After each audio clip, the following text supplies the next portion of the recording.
Let me tell you a story about a girl who was chosen before she could even choose herself, and how one devastating night changed everything she thought she knew about love and destiny.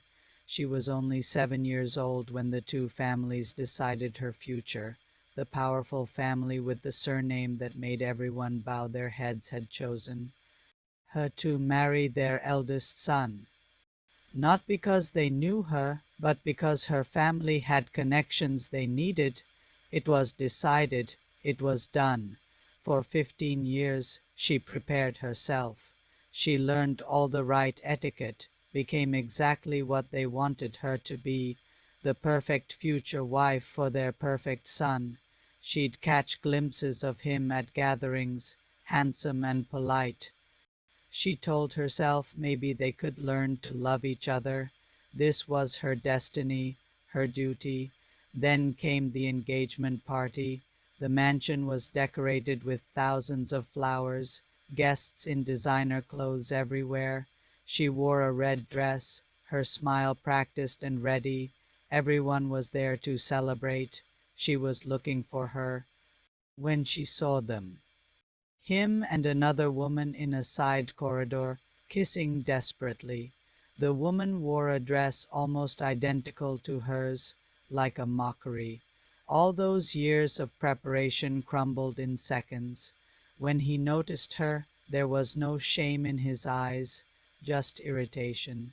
He didn't even try to explain.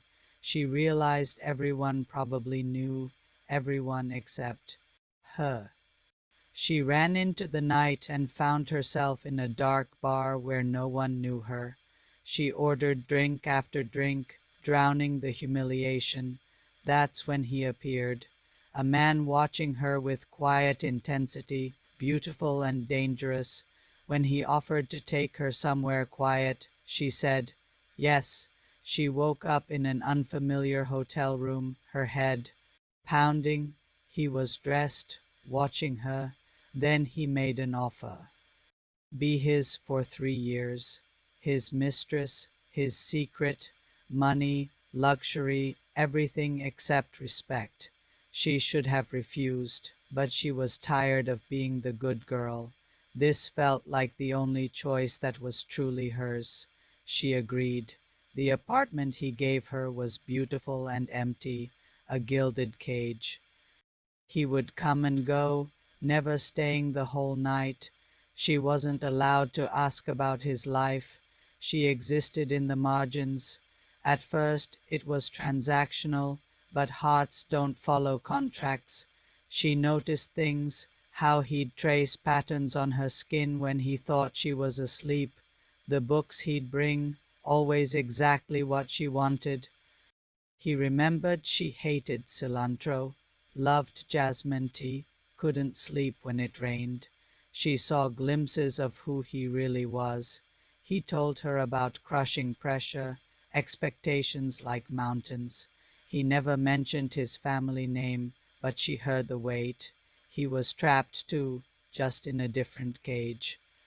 3 years passed. Somewhere in those quiet nights and whispered conversations, she'd fallen in love with a man whose last name she didn't know. Then everything shattered again. She was at a medical clinic for a routine checkup when she saw the family photo on the Dr. E's wall, a charity event sponsored by the Jinawi family, and there he was, her secret lover, standing next to the eldest son, her ex. Brothers, they were brothers. The room spun.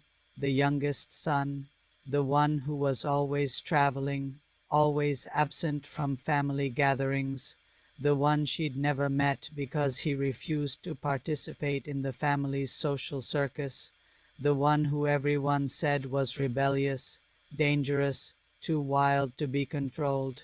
It all made terrible sense. He'd known who she was from that very first night in the bar. He'd known about her engagement to his brother. He'd known everything while she knew nothing. This whole arrangement, was it revenge? Was it a game? Was she just another way for him to rebel against his family? She confronted him that night when he came to the apartment. For the first time in 3 years, she demanded the truth, and what he told her broke her heart all over again. Yes, he'd known who she was. Yes, he'd approached her that night on purpose, but not for revenge. He'd been watching her for years, from a distance, the girl his family had chosen for his perfect brother. He'd seen her at family gatherings where she didn't notice him. The black sheep hiding in corners while his golden brother shined. He'd fallen in love with her quiet sadness, her hidden strength, the way she smiled even when her eyes were empty. When he saw her run from that engagement party, heartbroken and humiliated, he'd followed her, not to take advantage, but because he couldn't stand to see her in pain. And when she'd agreed to his arrangement, he told himself it was just a way to have her in his life, even if it meant lying about everything. The 3 years weren't about keeping a mistress. They were about keeping her, about having the one thing in his life that was real, even if it was built on deception. He'd loved her all along. Every moment, every night, every quiet morning, he'd just never known how to tell her without destroying everything. She stood there in that expensive apartment, looking at this man who'd been a stranger and a lover and now was someone she couldn't even name, the youngest son of the family that had chosen her, the brother of the man who'd betrayed her, the person who'd kept her in the dark for 3 years while loving her in secret. And she had to decide, was this another betrayal? Or was this, finally, actually love? The irony wasn't lost on her. She'd been chosen by one brother and discarded, hidden by another brother and cherished. The same family that had tried to control her destiny had somehow, through the most twisted path imaginable, brought her to this moment. Standing between anger and love, between the past she couldn't change and the future she could finally choose. For the first time in her life, the choice was completely hers, and that was more terrifying than any arrangement could ever be.